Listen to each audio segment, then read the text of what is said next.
All right.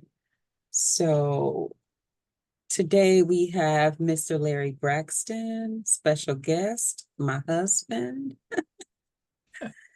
And you are the first guest on Inside Perspective, a podcast that was created by and with Life Support Community Services as an outlet for the members and the community. All right, so we want this to be an interactive experience. Inside Perspective, life before, during, and after a felony conviction. Today's guest isn't just a statistic in Michigan's criminal justice system. They're a voice, a story, and a survivor of a system that often forgets the human behind the charge. We're diving into the raw truth of what it means to be convicted of a felony and what comes after, from courtroom chaos to prison walls and the long road back to society. This is a conversation you won't forget. So we're going to just jump right into it. Typically, the intent is to provide insight to our society, our community, and giving an outlook or an outlet for people who've been impacted by the justice system, good, bad, or other. So again, I said Larry Braxton. Larry, you were convicted of a federal crime some years ago. Is that right? That's correct. Okay, and so what I really want to know is if you could just, for some background, what was the moment that you realized your life had changed forever?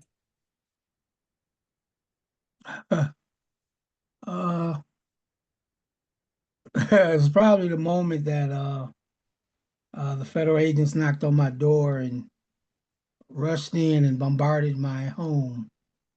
It was a day I'll never forget, even though it was some 28 years ago, back in, I think that was 94.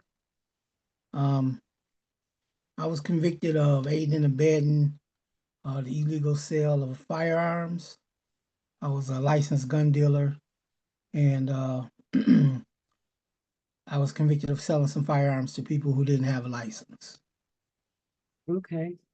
How old Uh, were you, if you don't mind me interrupting to ask? how old was I? See, I think um, 26 or so, about 20, 25, about 26. 26. Yeah, yeah. Okay. I thought I knew a lot more than I did, but I was quickly corrected on that. So that's a good point that you're making. How did the justice system treat you? Not just legally, but as a person. Um, like, how was your personal experience when you went to jail? Was it like everybody say, cable, all that? It was good when you got there? Uh, Not quite like they predicted to be or portrayed to be. Well, it had a couple of TV rooms Because you were in the in a facility. federal system, is that right? That's correct. So were you here in Michigan?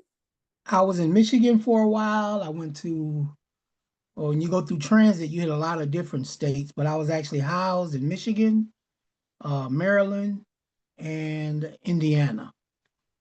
So I saw a lengthy stint in three different locations. All of Okay. them were different based on how long they had been around. Uh, some of the conditions were pretty bad, especially in Indiana. It's a very old system.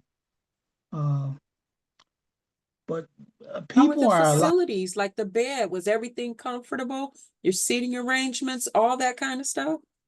Well, being a big guy and going through the system, especially through transit, it was terrible. It housed you wherever. Tell us They had about that. Like for the big guys coming in there, what can they expect? they can expect to be very uncomfortable. no consideration.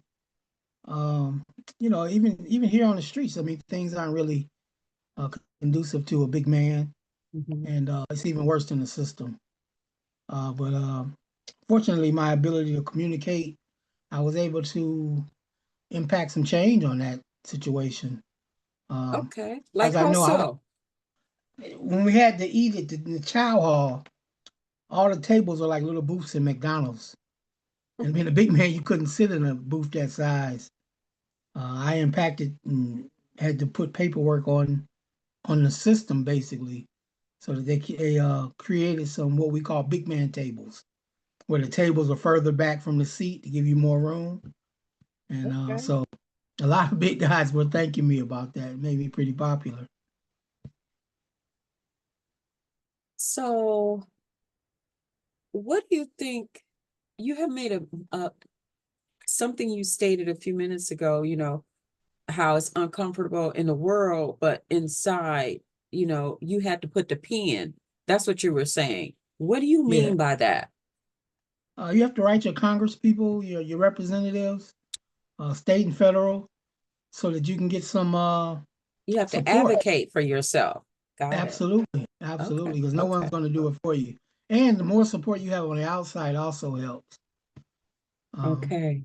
That's a yeah. good point. Thank you for mentioning that. Now, were you advocating for yourself? Did you get any type of pushback or any type of repercussions? Oh yeah, even though I was incarcerated, I was locked up, what they call put in the hole or segregation. Uh, they don't like people who speak out too much, but I mean, conditions weren't conducive to me and other inmates on my side, so I had to do it. All right, I appreciate that. What would you say that most people get wrong about people who have a felony conviction? Like you, what were some of the challenges? What did people get wrong about you? Some of the misconceptions. I think one of the biggest is that you're just hell bent on doing wrong. Like wrong is your objective. Actually, you're just trying to survive. You're trying to make do, and oftentimes you start off with something positive, like I have my own business. Uh, you know, The gun business. the gun business.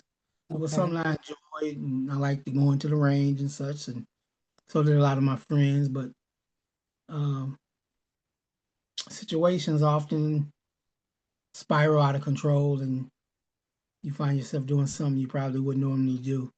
I think anybody can be caught in that situation, but it's about what you do after you're caught and how you come back, how you respond that makes the person or dictates their character.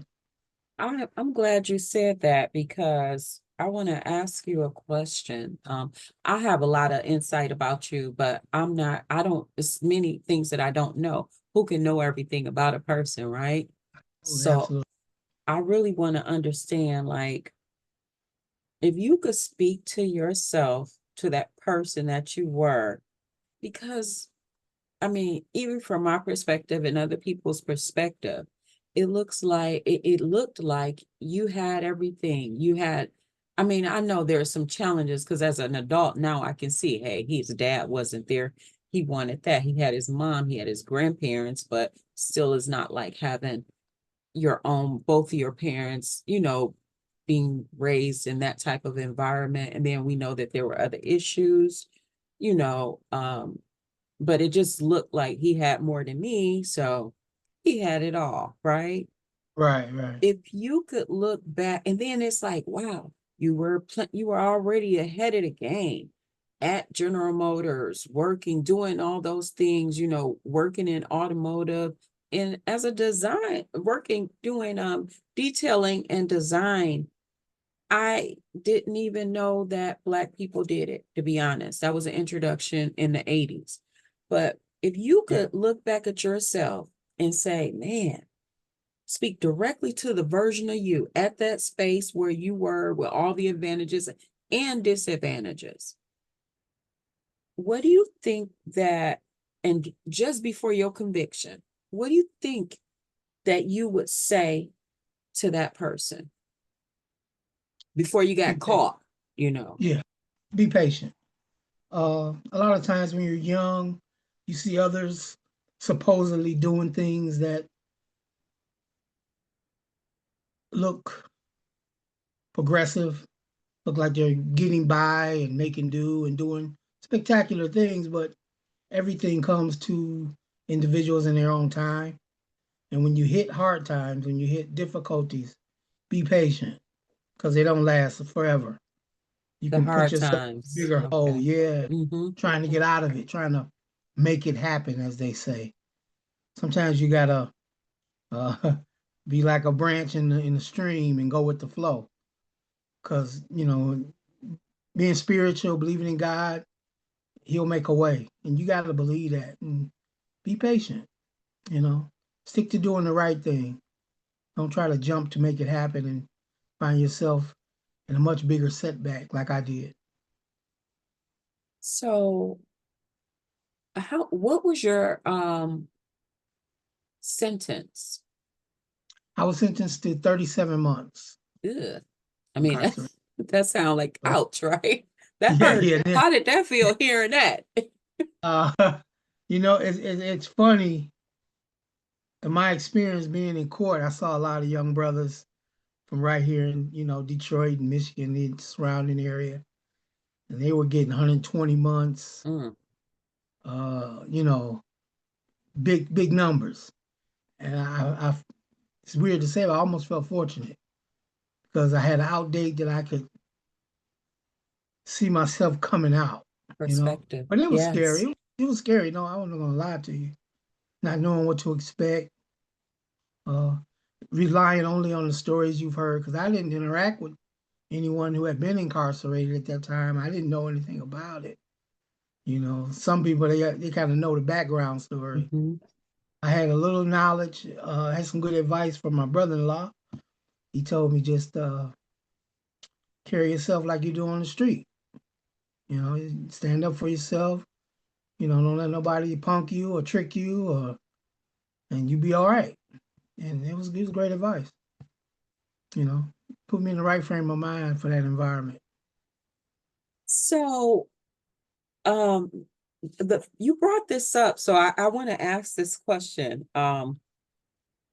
Was there like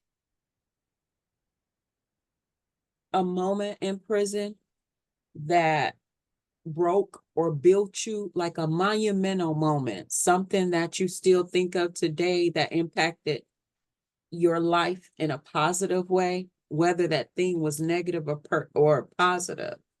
Was it something that you reflect on still today? Uh, One thing is that just like out here, uh, people come in all shapes, sizes, and characters. So you're always going to be in the presence of some good people. And I Okay. was fortunate enough to meet some good people.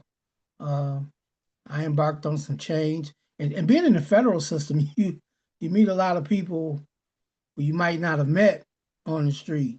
Uh, I was locked up with a former Olympia champion, a bodybuilder, and he actually helped me lose over 100 pounds. And he encouraged me to work out and gave me tips. He worked in the kitchen and he stole and brought me fruits and things like that. To say It's he moved surprising. resources around. Yeah, it's surprising sometimes what your fellow man to go through to support you. You know, uh, I was a big man. They didn't have like you couldn't go to the bathroom just get on the scale. I had the laundry staff because they have a laundry room where you take your laundry to be washed because a lot of times you don't do your own laundry, but some facilities, if they're older, you do. Like in Indiana, you can do your own laundry. But in one of the newer facilities is where they sent the new prisoners because they help build those facilities when they're new, if they're coming up and you happen to, be sentenced at that time. So they would let me come in the laundry room and weigh myself to keep track of, how I was doing. It was some different things. And they So had tracks and gyms and workout facility. So that was cool. Wow. So it's like they say, it's really nice, It can be. Um, but you're still locked up. you're still locked up. You can't leave. You can't have the visitors you choose to have. As far as, in there, you get sit across the table from a person for, an hour or so. But yeah, I ended up refereeing basketball games and, keeping score for the basketball games. And You sold I your met art. yeah, I was able to get back into my art, and I was actually making greeting cards and selling them. And even in Indiana, it's an older space, but they had a bocce court, and I met a lot of Italian gentlemen. I put it that way, and they, interacted with me, and we got along, and they had tennis courts there, and I mean, federal system can be decent, I guess. Okay. So, what would you say was the hardest part about re-entering society after being in prison? Finding employment, uh, the world acts like you've done them harm or disservice to them personally. And a lot of people don't believe in giving you a second chance. Don't believe in redemption. Don't believe in re reinventing yourself. But we all have done it. We all have done things that we weren't proud of, and just a lot of people don't know it. But coming out of prison, you gotta tell them. You know, you gotta tell them. So, um, the other thing, because I have to point this out because people, I have to address it. You were saying people act like you've done something to them personally. So people might feel that way because it's us persons who make up the one community, right? Yeah, correct. So with that said, and people are impacted by crime, some That's more true. than others, Right. you know. So, but I want to give credit. You serve your time, right? That's You have correct. to have some reconciliation. So that is fair. So when you Yeah. got out, you said it was difficult finding work. Um, because before, were you able to ever get back in your field of automotive design? No, no, I wasn't. Uh, well, yes, but it wasn't to the level of I that I thought I should be at. So you had to take lesser positions, off hours. At the first, I had to work nights. Where you work, from 4 at night to 2 in the morning, things like that. So you did have opportunities, but the challenges, there were still those challenges. You felt like that felony was a mark. And what about getting it expunged? Your felony expunged. And something else a lot of people don't know with state crimes. A lot of those you can get expunged, but the federal system isn't like that. You have to have a pardon to get a federal felony taken off your record, which means the Wow, president has to sign off on it. that's a lot of work. That's Yeah. pretty big. I've tried that many times, writing And I know you different have. presidents. Yeah, but I haven't even had any responses. You Yet. kind of have to have a name or Well, you be never know. you never know, but most times you have to be someone that people know, Mhm. or you have to be able to be a spokesperson for that president. So, did you meet anyone while you were in prison who changed your perspective, maybe even saved you? Like, when you were in there, were you like, oh, I'm coming out, I'm gonna be straight, or were you like, not that way? Oh no, I knew I didn't want to go back there. When I came out, I said I'm gonna, do what it takes. You learn a lot of patience in there too, because you wait for everything. I mean, you can't move unless they say it. Every day at 4 o'clock, you have to stand up and wait for them to come around and count you. And, you know, I wasn't used to living that way. And I said, yeah, when I get out, patience will be a virtue. Yeah. So what's one thing you wish lawmakers would understand, like about you, a former convicted, I don't even like saying it. It just sounds so insulting. So let me Yeah. just say a person who's been impacted by the justice system. You committed a crime, you still a citizen, Yeah. who served your time, and you've been out 28 years. Yeah. Have you Yeah. ever been back to jail? No, I haven't had any interaction with a negative interaction with law enforcement. That's good. You say, what's your perspective on law enforcement? I mean, right now, do you have a feeling? Do you trust law enforcement in general? Yeah, I trust them in general. I mean, I did something wrong. I got caught. Uh, I wasn't railroaded, or they didn't plant evidence or none of that. Uh, yeah, I did it, and I got caught, and I paid my time, and I'm out. One thing I do want people to know is that check your laws and educate yourself on your situation. When I got out, a lot of people think you once you're convicted of a felony, you can't vote. Well, that's not true. Once you're back in society, you're a citizen again. Your rights have been suspended, but many of them, most of them are reinstated once you come out. So I'm a registered voter. I've been voting since I've been out. That's good. All the laws that still, all the representatives that get elected, they still affect your life, and you still have a say in that. Very good. Yeah, Because I know we both know that irks me. Many people yeah, think yeah. you cannot vote, and people are still saying it. And it's like, Yeah, that yeah. is not true. I've had a lot of my friends. I mean, a lot of them very intelligent. They were also engineers and such. Uh, doctors and police officers. I had arguments with them about it and such, but hey, I was in line at the polls, and now I vote through the mail.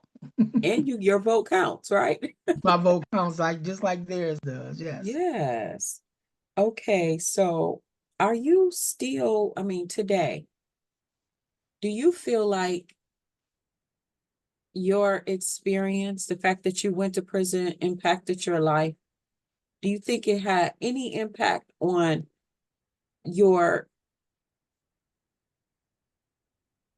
uh, well, obviously you couldn't get back in that industry, but do you think that you have fully recovered? Uh,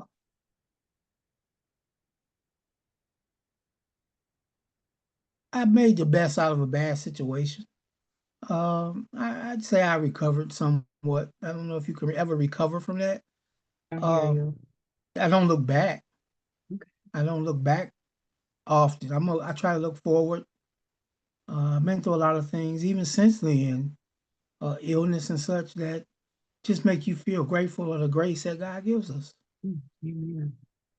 So, um, are you still hunted by your past, or would you say that you found peace in everything? I mean, what you're saying, you have grace. So you're Yeah, saying, hey, it happened, it was a part of my purpose, yeah, onward and upward. yeah, yeah. I found peace, but when you first come out, you have some situations that you reflect on, and it's chilling. I mean, some of the things you can see in jail are disturbing. Some of your interactions or conflicts, uh, if you have them, you have to reflect on them, and everything's a learning experience. I did spend time in the hole. Uh, everything's not roses, but I still find a way to smile every day. I Hey, love life that. gets good and bad. Mhm. So, something I wanted to touch on, I was going to end it, but you made another opening for me. You said that, uh, some things are disturbing that you see. So do you think it's a good idea to get therapy? I mean, when people, Yeah, what do you feel about that? yeah, I think yes, I do. You know, a lot of us deal with trauma, and it kind of leads us to prison a lot of times because we're trying to fight through the trauma. We're trying to survive difficult situations. I mean, like you spoke about, me not having my dad. Uh, I've even had family members look at me like, what did you do that was so bad your father left? It's funny where people place blame. You know, uh, parents do it. Mothers. A lot of a lot of children from single parents, they need therapy because for one, they need to know it's not their fault. They need to find a way to forgive the parent that's there, even not necessarily so much the parent that left. A lot of times we have a longing for them, so we don't really, or we either give them all the blame or very little, you know. But yeah, therapy is a good thing. We need to be able to process things in our own space, in our own time, and I almost feel like therapy should come with being released, like Good point. debriefing. You've been through a lot, so it'll definitely add to you being a better citizen, better community member. Because the stronger we are, the better we are, the more we can do for everyone, Hmm. including ourselves. And it's got to start there. You got to do for yourself. A lot of people look for society or some type of assistance to help them. But man, if we could help ourselves, everybody would be better. Hmm. So that was wonderful. Thank you for that. And I didn't always feel that way. I You mean, know. we all should grow, right? So Yeah, thank yeah, God. yeah. Yes. Um, so thank you. I appreciate your interview.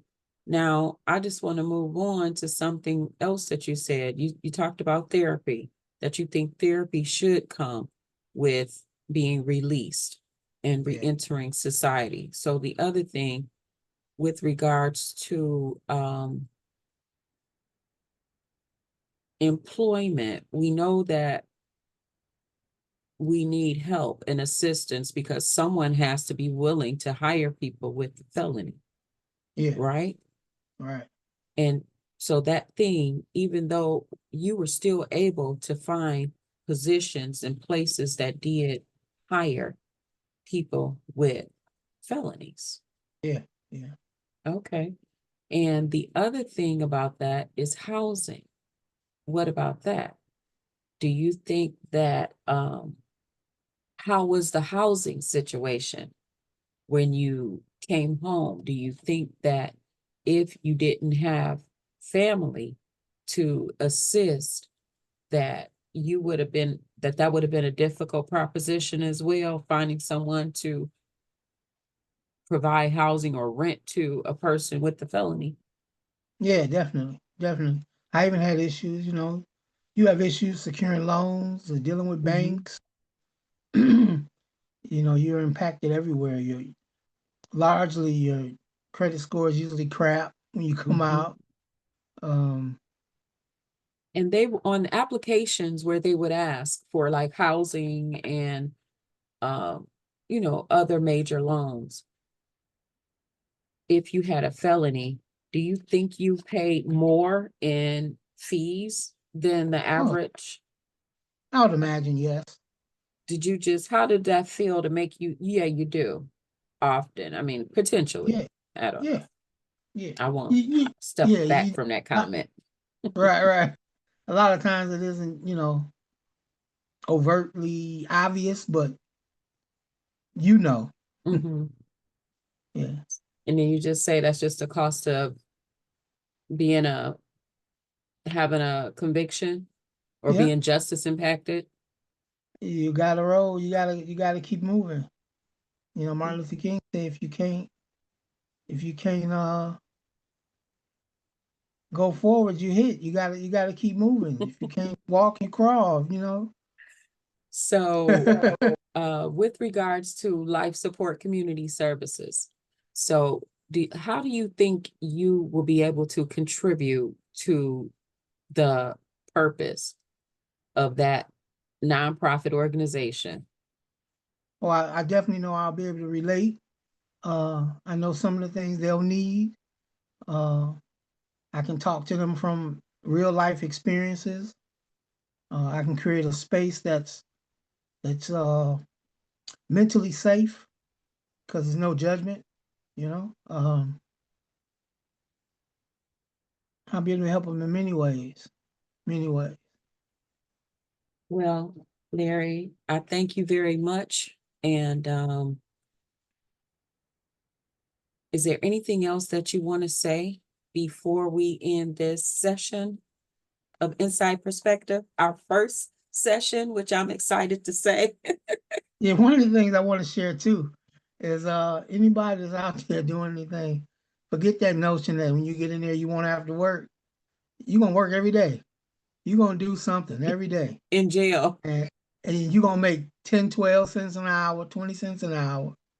I think one of the best jobs I ever had, I made like 26 cents an hour. So if you out here and Perspective. you go to work, get a job, go to work, Mhm. because they're gonna make you work. You ain't gonna Yeah. be laying Or around create a all day. business, right? You got an idea, Hey, it's create the all work. business, but you have It's to, all yeah, work. it's all work. It's It's all all work. work. Thank you. That's So right. find something, hopefully find something you enjoy Mm-hmm. and become great at it. Hear that. Yeah. And help somebody Yeah, yeah. I mean, and help you'll yourself. benefit. You'll Even just benefit. do that. Start there. Help yourself, Yeah. right? Help yourself. But when you help others, you help yourself. You will Yeah. learn that as Yeah. you live. And grandma used to say, keep living. Yes. Yes. Yep. All right, everybody. So we're going to say goodbye on behalf of Life Support Community Services. I'm here That's with my right. first guest, Mr. Larry Braxton. And Yep. this is Angelina Braxton signing off. Until next time. Till next time. Thank you. Thank you.